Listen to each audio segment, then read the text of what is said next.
tu palabra es verdad. Toda la gloria sea para ti, en el nombre poderoso de Jesucristo. Amén. Bien, Amén. bienvenidos todos al curso de Militantes para un Mundo Nuevo.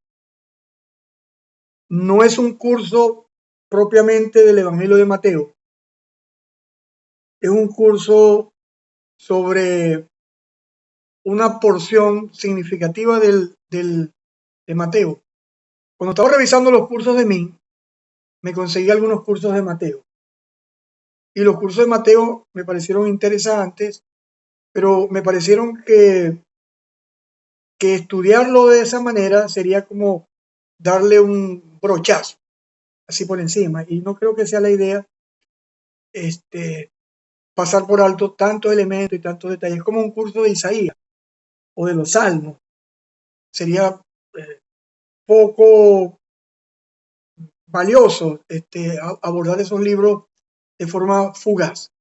Entonces tomé una decisión y me fui a un manual que yo he utilizado para estudiar básicamente el, el discurso de la montaña o el sermón del monte, como ustedes bien lo puedan llamar. Correcto, hay quien lo llaman discurso de la montaña, sermón del monte, en fin, ¿no? Y he utilizado un libro que llegó a mi mano en 1992, que es el libro del profesor Juan Driver. Es el libro Militantes para un Mundo Nuevo. Es un libro de corte anabautista, es un autor menonita, el autor Juan Driver, y es uno de los escritores más prominentes, fallecido hace un par de años, a los 92, 93 años, el profesor Juan Driver. Estuvimos a punto de traerlo a Caracas en el 96, pero nos fue imposible por una complicación del profesor Driver y llevamos a Caracas a el insigne profesor Hugo Zorrilla, autor de comentarios, sobre todo en la parte de la hermenéutica, pero una hermenéutica desde el punto de vista de la reforma radical suiza, la llamada reforma anabautista.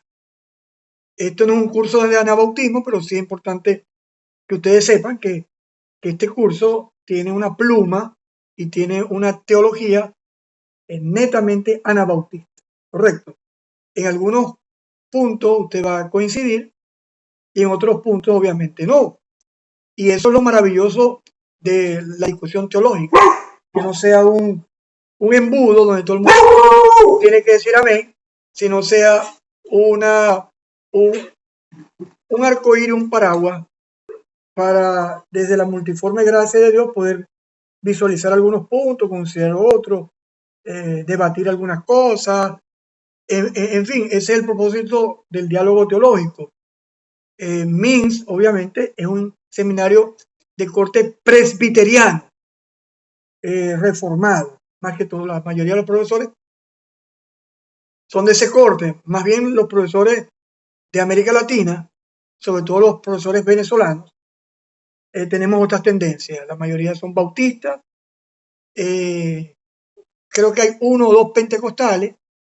Y en el caso de este servidor, pues, profesor, mi formación en los últimos, desde 1992, es anabautista. Entonces, el profesor Juan Driver escribe este libro para enmarcar el Sermón del Monte en el contexto de Mateo.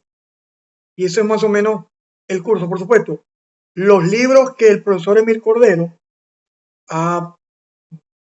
que ha hecho bien, y muchas gracias al profesor Emil Cordero, un hombre que le gusta estudiar mucho y profundizar, y esa es la idea de todo estudiante de teología, que tenga esa habilidad de investigar, de incluso hasta cuestionar, de dudar de las cosas, de investigar de las cosas, y eso es sano, claro, sin caer en lo que Cordero llamaba los maestros de la sospecha, ¿no?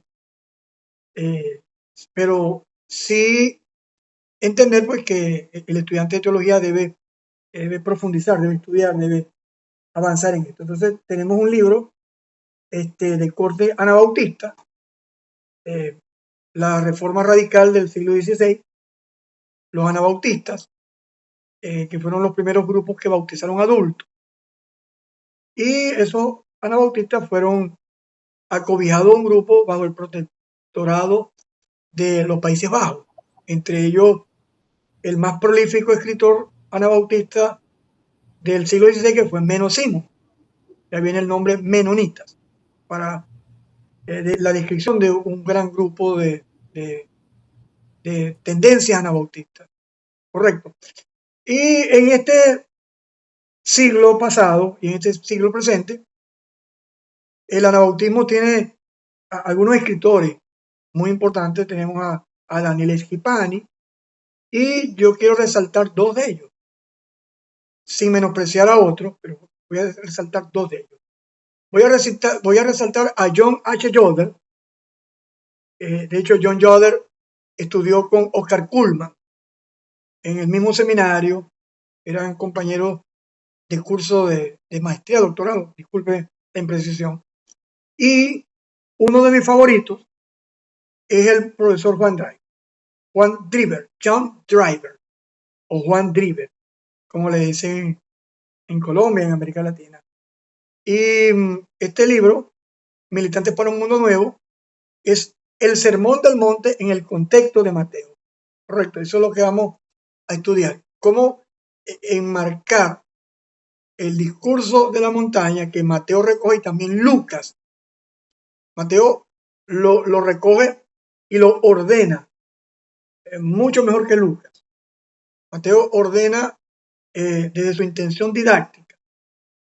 Eso a veces, cuando hablamos de la inspiración de la escritura, y cuando estudiamos también el problema sinóptico del evangelio, pues, vamos a entender pues que hay una cantidad de teorías que hablan de las fuentes, correcto, sobre todo la gente del ala de Martín Di Bellio y Rudolf Bultmann y otros más, hablando de los documentos Kelle, el documento L, y otros documentos más que son supuestamente unos protoevangelios, pues, donde supuestamente los autores de los evangelios tomaron algunas citas que Marco toma de Mateo, Lucas toma de este toma del otro, correcto. Ese ánimo de reconstrucción, pues, de las citas de los evangelios. Pero debemos reconocer, aparte de esto, que cada escritor tiene una intención didáctica.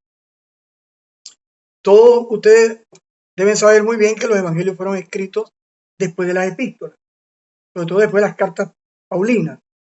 Y los evangelios responden a intenciones didácticas para que los creyentes, yo creo que ya podemos hablar de segunda generación de creyentes, pues, tengan conocimiento de lo que hasta ahora era simplemente transmisión oral, lo que llama Joaquín Jeremías la logia de Jesús, y otros autores hablan de los oráculos de Jesús, correcto, como en el libro del mismo Joaquín Jeremías, Palabra desconocida de Jesús, donde este célebre teólogo alemán que me gusta mucho,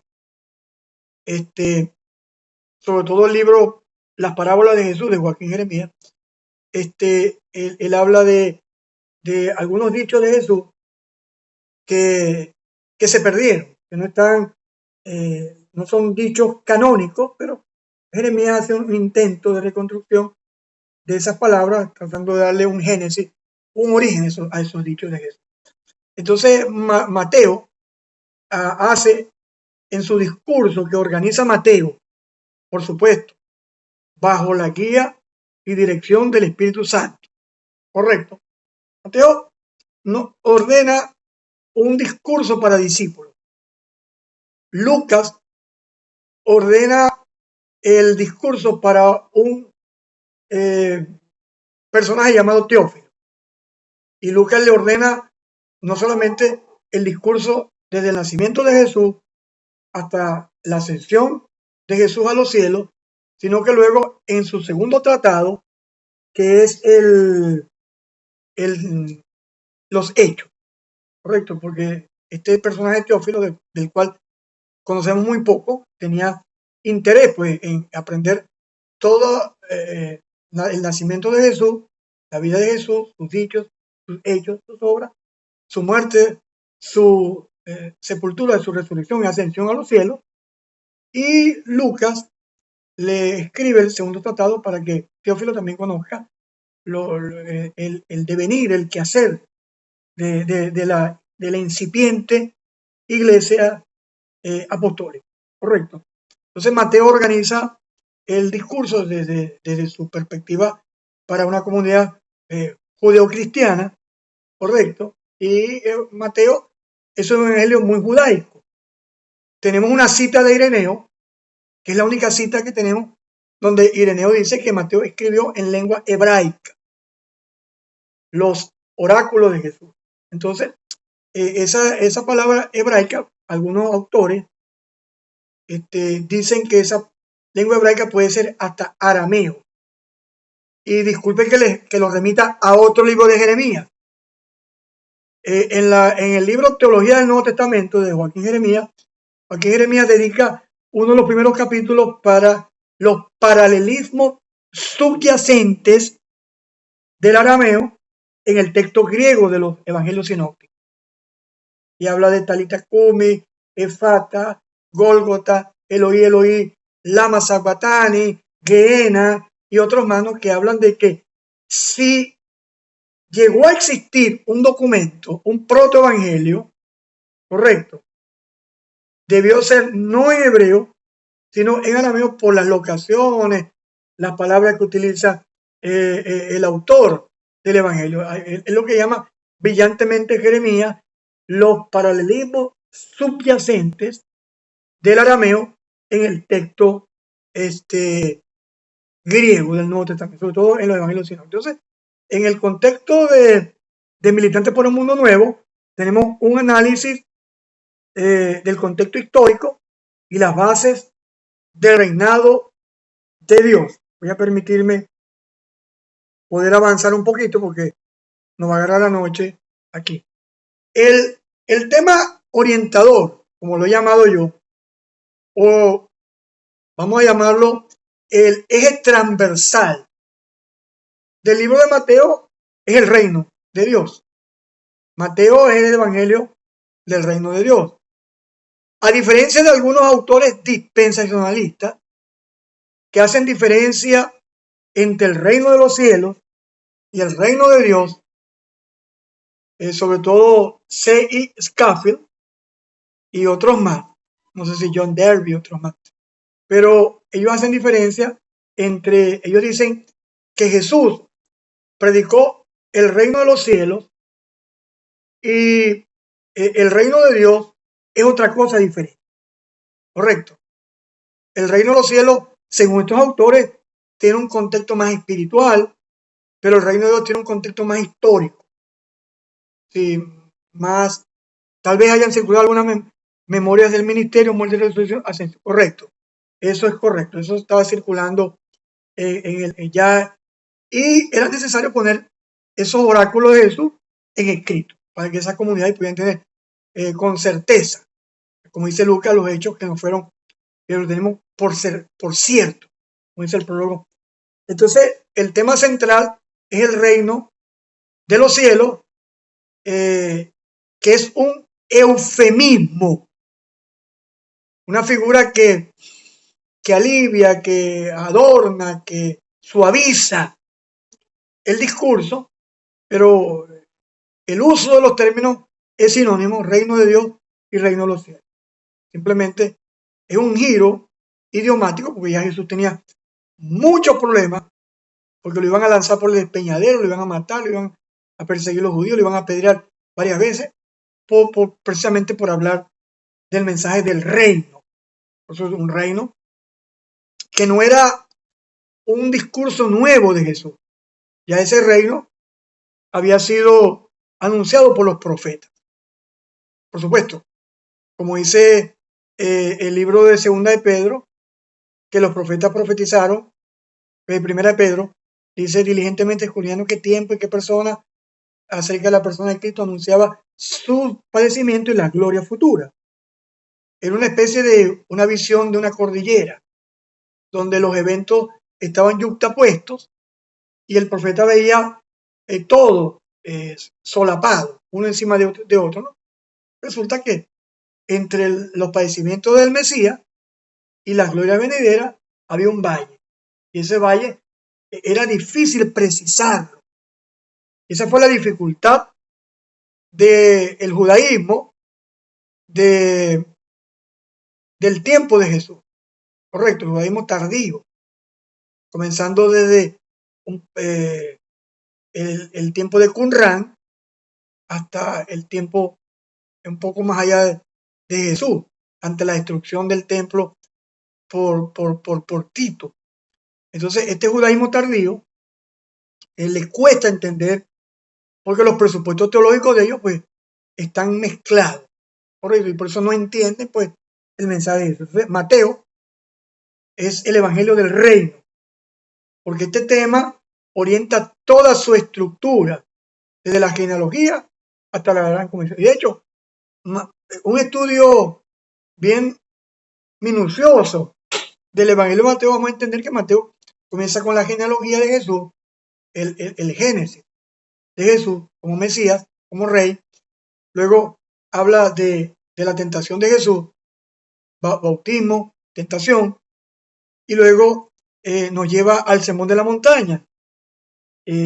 Como dicen mis hijas, voy a spoilearle un poco el estudio porque básicamente el sermón de la montaña, según la perspectiva radical anabautista del profesor Juan Driver, el sermón de la montaña es un discurso para discípulos. Y como decía cierto autor anabautista, en el libro La Comunidad del Reino, la Comunidad del Rey, los discursos de Jesús son discípulos para una comunidad mesiánica. Una comunidad mesiánica es una comunidad que acepta a Jesús no solamente como Salvador. Desde la perspectiva radical anabautista, Jesús no es solamente un Salvador en el cual creer. Jesús es un Señor al cual seguir. Usted difícilmente desde la perspectiva radical, usted va a escuchar muy poco eso de entregarse a Cristo. Correcto. Y yo respeto eso. Yo vengo de la OBICE, y en la OBICE, Organización Venezolana de Iglesia Cristiana Evangélica, y el pastor Emil Cordero, algunos, creo que Ricardo y otros más, escuchamos mucho, pero en el anabautismo, eso se lo digo, se habla mucho de seguir a Cristo, seguir a Jesús como discípulo, correcto. Entonces, el Evangelio del Reino, pues también Mateo habla de las parábolas del reino, que hablan de lo que René Padilla nos explica de forma fabulosa. Nos habla de las dos dimensiones del reino, la dimensión histórica, es lo que llama el brillante teólogo, por cierto, fallecido recientemente también, René Padilla, que nos habla del ya. Y eso lo llama Padilla el reino en su dimensión histórica. Correcto, el reino de los cielos no está allá, no está por acá, está en medio de vosotros, está a vuestro servicio. Y el reino en su dimensión escatológica, en su clima histórico. Y las parábolas del reino entremezclan esas dos dimensiones.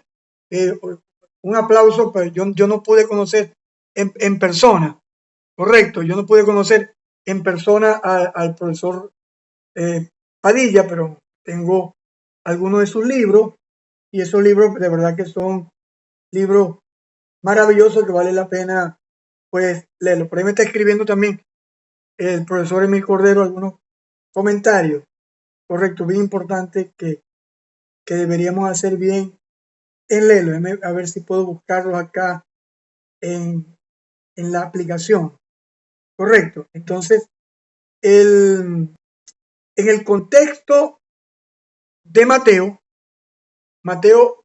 luego nos va a hablar de lo que llaman el llamado Apocalipsis de Mateo, que es la recopilación de los discursos de Mateo 24 y Mateo 25. Correcto. Ese discurso es del templo y Jesús hace una exposición metahistórica de lo que es el devenir, pues no está interesado en calendarizarlo como ninguno de los apocalipsis, que es una literatura muy particular. El profesor Roberto Hanna, con el cual yo he podido estudiar, nos ha enseñado textos argumentativos, textos proféticos, textos narrativos, textos poéticos y también nos ha enseñado el análisis de textos apocalípticos. Y una de las características de los apocalipsis, que es que una gama variada de textos, tanto en el Antiguo Testamento veterotestamentario como en el periodo intertestamentario. También tenemos algunos apocalipsis, sobre todo de origen gnóstico, que aparecieron algunos en Nag Hammadi, famosos rollos de Nag Hammadi, correcto. Hay una señora que defiende mucho una teólogo, no recuerdo, Ilan Pales, defiende mucho estos textos de Nag Hammadi. Pero bueno, tenemos que seguir avanzando, ¿no? Y disculpe que algunas ideas se las deje un poco en el aire, porque no tengo tiempo discutir estas ideas, simplemente grosso modo. Si alguno tiene dudas, pues podrá investigar, y porque ese es el caso de los estudiantes de teología. Entonces, esos evangelios, pues, detallan la historia de la humanidad. Me gusta mucho un libro del profesor Eller, lo recomiendo, se llama Apocalipsis, el libro más revelador de la Biblia. Y el profesor Eller dice que lo más parecido a Apocalipsis, él lo ilustra con la Guernica. La Guernica fue un cuadro que pintó el gran pintor español Pablo Picasso sobre el bombardeo de Guernica por parte de los nazis en el tiempo de Francisco Franco. Y cuando usted ve la Guernica, usted ve un cuadro amorfo, sin sentido, cabeza de vaca, cuerpo de hombre, no sé qué cosa. Trata de buscarlo en internet, la Guernica, y se va a dar cuenta que es una cosa que no tiene. Yo me pongo a verlo y yo no veo ahí nada referente al bombardeo por Francisco Franco, pero es una muy buena ilustración de cómo el profesor Eller, sí, es el estilo del cubismo, correcto, Emil, el estilo. Entonces, pero lo que queremos decir es que Eller, un autor anabautista, dice que algo así parecido pasa con los apocalipsis. Presentan un cuadro a través de símbolos, figuras de la época, para hablar del desarrollo de la historia y el clima de la historia. Es lo que le interesa para una comunidad que está perseguida. Lo que le interesa saber es que al final de la historia no queda en veremos, la historia no queda en el limbo. La historia tiene una culminación y esa historia, el Cordero y su pueblo, son los protagonistas del capítulo. Es decir, en el capítulo final, los Apocalipsis intentan demostrar que la historia no queda en manos de los malos, queda en manos de el Cordero y su pueblo. Pero ahora, seguimos. Vamos entonces, voy a tratar de hacer algo muy difícil para mí, que es concretar. Entonces, en este estudio de Mateo, tenemos la manifestación soberana del reino de Dios. Correcto. Mateo comienza su evangelio llamando que Jesús vino anunciando el evangelio del reino. Hay un comentario de Scofield en su Biblia anotada donde dice que el sermón de la montaña no es ni debe ser para este tiempo, sino para el reino, como buen dispensacionalista a ultranza, que era Scofield, ¿no? Entonces, el evangelio del reino, Jesús comienza el tema que también Juan el Bautista estaba proclamando, como buen heredero de los profetas del Antiguo Testamento. Juan anuncia pues el reinado de Yahvé, el reinado universal de Yahvé. Pero a diferencia de los profetas del Antiguo Testamento que vislumbraban ese reinado universal, donde el pueblo de Israel y las naciones podían, en el clima de la historia, podían, en ese cielo nuevo y tierra nueva que nos presentan los profetas, y el apóstol Pedro, pues como buen judío, toma esa figura, ¿no? Pero en el caso de Mateo, al igual que Juan el Bautista, enmarca el reino de Dios como una irrupción a la humanidad, a la sociedad de Judea, a esa tierra donde tanto Juan como Jesús, correcto, se presentan, correcto. Es por eso que cuando le preguntan a Jesús, dicen, ¿quién dicen los hombres que soy? No, Juan el Bautista que resucitó. ¿Por qué? El estilo, el mensaje, por lo menos en su inicio, era muy semejante al anuncio pues, del reinado soberano de Dios entre los hombres. Correcto. Y no es solo un concepto futuro o espiritual, sino la irrupción histórica inmediata. Para mayor dominio de este tema, voy a referirle el libro La irrupción del Chalón por John H. Joder. Entonces, a ver si en el grupo de WhatsApp le envió esos libros en digital, obviamente en físico no, para que usted pueda echarle una revisadita, pero el autor John Joder habla de la irrupción del Chalón, porque para Joder, el Chalón es una palabra que es más que paz, no es el erené griego, que es la contemplación interna, ese sosiego interior, que esa es la paz que muchos evangélicos tienen. La paz para muchos evangélicos es el erené griego, ese sosiego, esa calma interior, que mientras el mundo se está destruyendo, los evangélicos están con una tranquilidad serena, ¿no? Por dentro, ¿no? Tampoco es la pax romana, que es el establecimiento de la tranquilidad, de la paz a los ciudadanos por parte de las temibles legiones romanas. Se habla de que Pablo dijo que Jesús vino y anunció el evangelio de la paz, pero aunque el término es Irene, de ahí viene el término Irene, nombre Irene en español, no obstante, obviamente Pablo es judío y Pablo no puede estar pensando ni en la paz romana ni en el Irene griego. Pablo está pensando en el Chalón, pero según Joder, el Chalón tiene que ver con el restablecimiento de las condiciones de la creación. Y él hace una exposición, me parece altamente satisfactoria, sobre cómo lo que Dios quiere, y lo dice Pablo, que de manera que alguno está en Cristo, es nueva creación.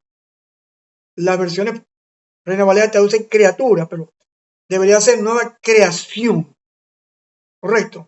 Como parte de una nueva creación en Jesucristo. Correcto. De reunir todas las cosas en una cabeza, así en el cumplimiento de los tiempos, las que están en los cielos, en la tierra y debajo de la tierra. Entonces, eso es lo que llama Joder la irrupción del Chalón. Entonces, Jesús comienza en Mateo acerca, lo convierte en sinónimo de armonía con Dios, el prójimo. Correcto. Emilio está graduado de Anabautista ya. Y eso es precisamente lo que Joder dice, y lo que dice lo que dice Juan Driver en el libro Pueblo de Dios a su imagen, una visión bíblica, de editorial Clara Semilla, Bogotá, Colombia. Juan Driver dice en el libro, este libro que acabó, de Pueblo a imagen de Dios, una visión bíblica, que el Shalom tiene que ver con el restablecimiento de relaciones con Dios, con la naturaleza y con el prójimo. Eso es lo que llama él integridad, paz, sosiego, prosperidad, pero no la prosperidad de la New Apostolic Reform, ¿no? De la nueva reforma apostólica, sino la verdadera prosperidad de la cual la Biblia pues señala perfectamente. Tiene que ver con igualdad, equidad, bienestar. Bueno, yo le voy a dar esos libros que usted los pueda, más bien voy a subirlo al grupo de Telegram.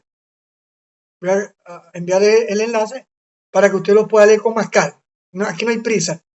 Dios no está apurado y yo tampoco estoy apurado. Pues, los alumnos de MIN saben que nunca termino un curso completo. Prefiero profundizar bien en unas 4 clases que estar vuelo pájaro, así grosso modo, todo un manual. Entonces, para eso están los manuales, las guías, para eso está el estudio a distancia. Pero entonces, Mateo 4:17, Jesús repite, arrepentió porque el reino se ha acercado. En otras porciones dice, arrepentió y creed en el evangelio. Entonces, esa es la acción inmediata. Entonces, seguidamente, estamos en el contexto de Mateo, correcto. Muy bonita esa imagen, ¿no? Del templo y todo lo demás. Aquí tengo el perro y la gata que se están peleando aquí, entonces tengo que estar pendiente de ellos. Un perro grandísimo, cachorro, pero aquí lo tengo. Entonces, mi familia está en la iglesia, en el culto de oración. Entonces, es importante, ¿no? Que enmarquemos el sermón de la montaña en el contexto de Mateo. Mateo nos habla del capítulo 1 al capítulo número 4, lo que se llama genealogía, lo que yo he llamado genealogía y realeza. Correcto, Mateo está profundamente interesado, estuvo interesado. Pero si hablamos de un presente histórico, decimos que Mateo está interesado, mejor dicho, un pretérito histórico, en que se destacan estos elementos, genealogía y la realeza. Por eso Mateo sitúa a Jesús dentro de la historia del pueblo de Dios. Y la genealogía de José, la mayoría de los autores, y por ahí Emil Cordero les ha regalado más de 20 comentarios que pueden llegar a 30, y si nos descuidamos llegar a 40. Mire, un investigador como poco, ¿no? ¿Ya? Correcto. Entonces, Emil fue mi profesor y ahora a mí a veces me da risa porque después de viejo me ha permitido a mí eh, invertir la función, pero seguimos siendo amigos y tenemos un respeto y una amistad. Yo, en la única parte donde no respeto a Emil, no lo respetaba, era en la cancha de fútbol. En el resto tenía mi respeto Emil Cordero. Entonces, Mateo sitúa a Jesús como descendiente directo de Abraham, correcto, el padre de la fe y el rey David. Mateo nos da 3 cortes. Nos habla de Abraham, el rey David, la deportación de Babilonia, 4 cortes, y Jesús, llamado el Cristo, Mesías, Yeshua Hamashia, a lo que le gusta el hebreo, correcto, Jesús Christou, correcto, en griego. Entonces, los personajes que están allí nos dan 2 títulos reales. Nos da un título real solamente a 2 personajes. A David, donde viene la casa de David, donde viene el retoño, renuevo de David, correcto. Y el pacto davídico, los amantes de los pactos, correcto, nos habla acerca de ese pacto que Dios hizo con David, que le daría perpetuamente, hubiera un descendiente de David, se sentaría sobre el trono, correcto. Entonces, a Jesús se llama también hijo de David, el heredero esperado de la esperanza del Antiguo Testamento o la esperanza veterotestamentaria. Este es un término que tenemos que manejarlo porque muchos autores usan no antiguo testamentaria, sino vetero, antiguo, veterotestamentaria. ¿Correcto? Entonces, se le asignan títulos reales a David y a Jesús para enmarcar la relación con el pueblo de Dios. Con Abraham, que tiene que ver el origen del pueblo de Dios. En la fiesta de las primicias, los judíos debían de decir: un arameo medio muerto fue nuestro padre. Sí, las raíces son muy importantes. Y por eso ellos, por supuesto, se pasan de cuerda. Y llega el momento que los judíos perdían el tiempo en genealogías inútiles. Correcto, que Pablo dice que lo que llevan es a la contienda, ¿no? Pero sí era importante enmarcar, pues, dentro del origen. Un arameo, eso lo dice el libro de Deuteronomio, creo capítulo 26, si no me equivoco. Un arameo medio muerto era nuestro padre. Esas son las raíces, que por la gracia, por la soberanía de Dios, de un hombre estéril, pues Dios crea. Y en el libro Pueblo Imagen de Dios, el Driver nos habla de 3 creaciones, la creación de 4 creaciones. La creación del Génesis, primera, habla de luego del diluvio, la orden del diluvio es parecida, multiplicados, sojuzgar la tierra, correcto. Nos habla de la creación abrahámica, correcto. Habla de que en Abraham pues comienza el pueblo de Dios, por eso el pueblo de Dios tiene sus raíces abrahámicas, correcto. Y nos habla de la nueva creación, tiene que ver con la nueva creación en Cristo. Se habla de la iglesia, la comunidad del reino. Como dice Driver en otro libro, hay un libro de Driver que se llama El Espíritu Santo en la comunidad mesiánica. No tiene nada que ver con judíos mesiánicos ni nada por el estilo. Un hombre muy serio, Driver. Driver llama a la comunidad mesiánica esa comunidad donde el Mesías es reconocido como rey y como una comunidad de discípulos. Entonces, tanto la promesa hecha al patriarca Abraham y el esperado hijo de David, correcto, como en la literatura profética, en los salmos, se habla que David vendrá y tendrán, como dice, creo que si no me equivoco, Malaquías, tendrán a David por rey, correcto. Habla, entonces, luego nos va a dar un relato del nacimiento de Jesús y varios elementos que nos van a permitir adentrarnos en la comprensión de lo que es este libro, que es el libro de Mateo, correcto. Seguidamente, el autor Mateo, Leví Mateo, nos va a ubicar a Jesús en el contexto político de su tiempo, correcto. Y en el capítulo número 2 de Mateo, Mateo ubica a Jesús en el contexto sociopolítico de aquel entonces. Lo ubica en el contexto de Herodes el Grande y Jesús el Rey. Y también tenemos allí 2 reyes, correcto, Herodes, rey, y Jesús el Rey. Y Mateo en su narrativa nos da una escena muy típica de las películas de Netflix o de algunos de Amazon Prime, de lo que usted quiera, hasta NTV produce películas, Paramount y todo lo demás, donde se da una trama y se dan subtramas. Entonces, parece que Mateo nos da una subtrama y nos habla de el episodio de los sabios de Oriente, podemos decir, los astrólogos de Oriente, correcto, esos personajes que viajan de Oriente y la tradición lo llama los tres reyes magos, que son Gastar, Basaltar y Malhechor. No, perdón, son nombres que la tradición le pone, pero esos magos, esos reyes sabios de Oriente, pues, son personajes políticos también. Personajes, y de hecho, Herodes lo recibe y pregunta qué vienen a hacer y no estamos siguiendo la estrella nos guió, ¿dónde está el rey?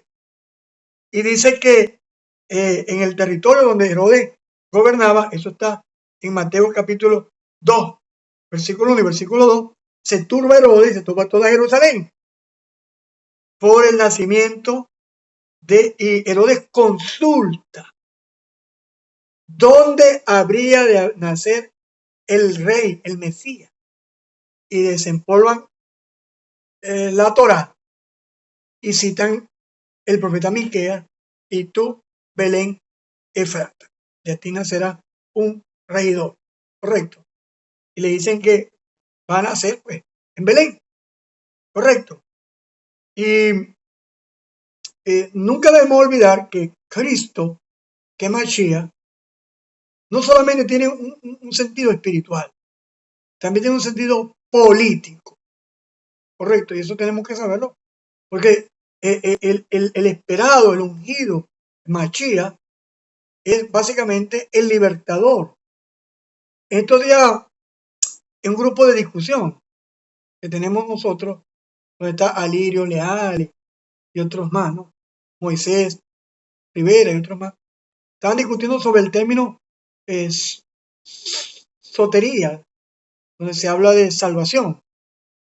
Y decían que debía traducirse sanidad.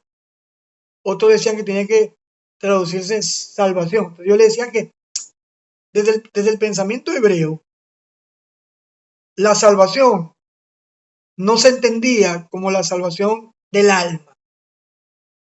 Y esa es una gran preocupación que yo tengo con los hermanos de corrientes evangélicas, ¿no? Que el evangelio reduce una visión muy escueta y muy reduccionista a la salvación como la salvación del alma, correcto. Una de las cosas que me gustó mucho de la visión de la Reforma Radical, y voy a repetir lo que Hans Dehn dijo. Hans Dehn dijo que Jesús no es solamente, eso fue un mártir anabautista del siglo XVI, holandés, que Jesús no es solamente un Señor en el a quien creer, sino es un Salvador, perdón, voy a recapitular. Jesús no es solamente un Salvador en quien creer, sino un Señor a quien seguir. Entonces, los evangélicos hemos reducido el evangelio a un plan de salvación y hemos reducido el evangelio a salvación de alma. Mire, hay un solo texto que es Proverbios que dice: el que gana alma es sabio. Y no tiene nada que ver con evangelización. Y no tiene nada que ver con predicar el evangelio. Tiene que ver con influenciar para las relaciones. Es el contexto de Proverbios.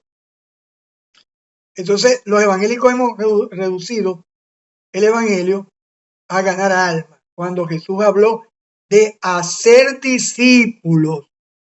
Correcto. Le dejo esta píldora para que usted piense. Jesús dijo, yendo o mientras van, porque ni siquiera ese ir es un imperativo, es un participio aoristo, correcto. Y el imperativo es hacer discípulos. Y el otro imperativo es mirar, que Reina Valera traduce, he aquí. Pero el otro imperativo es mirar, que yo estoy con ustedes todos los días hasta el fin del mundo. Entonces, se enmarca a Jesús dentro de este mundo turbado. Entonces, la matanza de llamado de los inocentes, que se celebra según la tradición católica romana el 28 de diciembre, Herodes se siente amenazado y Herodes entendió que el rey que nacía era una competencia para él. Y mandar a matar a los niños 2 años para abajo nos habla que los magos de Oriente, los sabios de Oriente, no llegaron en el nacimiento, en el pesebre cuando Jesús estaba. Ya Jesús estaba, era probablemente 2 años después, ¿no? Entonces, la investigación de los teólogos, de los rabinos de la época, una cita de Miqueas capítulo 5, versículos 2 y 4, habla de un caudillo que apacentará al pueblo de Dios y que a la vez será su chalón o su paz. Eso es Miqueas capítulo 5, versículo 5. Ahora, esta clase está siendo grabada, ¿correcto? Entonces, voy a subirla a Min San Francisco en YouTube y por favor mírenlo. A mí me da risa porque tengo en Min San Francisco una foto que sube, un videito de 3 segundos, donde yo estoy así y hago así. Estoy celebrando mis 55 años de edad. Tengo 58 ahorita. Algo así. Y tiene 3.000 y pico de vistas.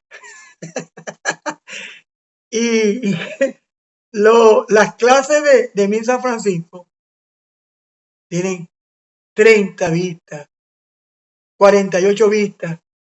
Hay una que llega, creo que a 108. Yo estoy asombrado por estas vistas. Bueno, no puedo competir con la posmodernidad. No puedo competir con la volatilidad y el carácter de la prisa que hay ahorita. Cuando la gente ve un mensaje como esto, hora 15 minutos, ¡pum!, le da siguiente. Correcto, la gente quiere una generación express, que quiere todo rápido, que quiere todo inmediato. Entonces, ese Mesías, ese legislador, ese caudillo que va a apacentar, no ofrece ninguna tranquilidad a Herodes. De hecho, más adelante, Poncio Pilato le pregunta sobre la naturaleza del reino. Correcto. Quo è verità, en latín, ¿qué es la verdad? Le pregunta Poncio Pilato a Jesús, que posiblemente Jesús tenía que hablar latín. Poncio Pilato no le iba a hablar a Jesús en arameo. El procurador romano no se iba a rebajar ante sus súbditos.